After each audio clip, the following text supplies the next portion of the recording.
redemption of John Boehner. That's what we'll talk about today. I've followed his career, certainly since he became the Speaker. And I think people in public life evolve and change to a point which is very often very different from where they started out. And I think Boehner has gone through a process very much like that. And I think it's fascinating to watch. At the beginning, when he first took power, Boehner was a go-along, get-along Washington politician who was a Republican. He was not a Democrat. He broadly favored spending cuts and opposed tax increases. But he was no flaming fanatic. He was no, revolutionary. He was simply the next in line for seniority, and when the Republicans took the majority, he became the Speaker.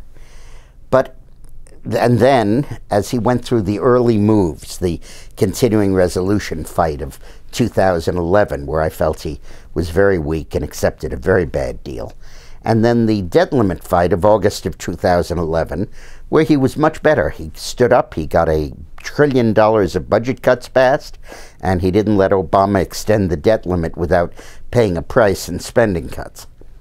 But it was really over this sequester fight that I think you really see growth in John Boehner.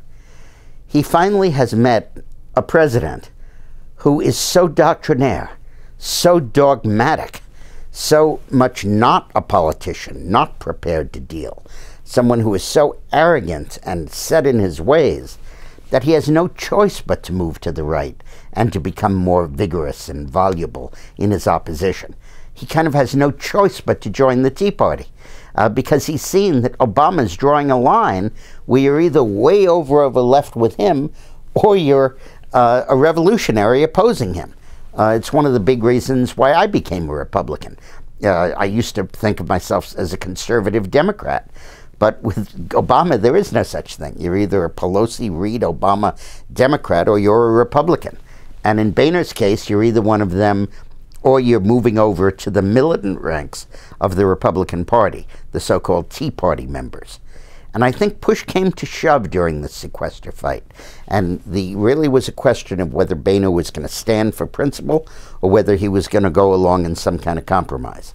And I think his instinct as a longtime politician, as the Speaker responsible for the government and making sure the trains run on time and stuff, was to make a deal. But he saw he had no dance partner. He saw that he has as much chance making a deal with Obama over the budget as Israel has of making a deal with the Palestinians. You simply have to have a negotiating partner, and he doesn't have one.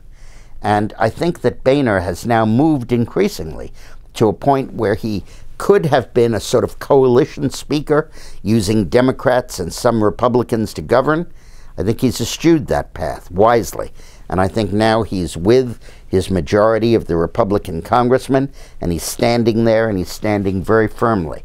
And frankly, almost for the first time, he really deserves our support. Thanks.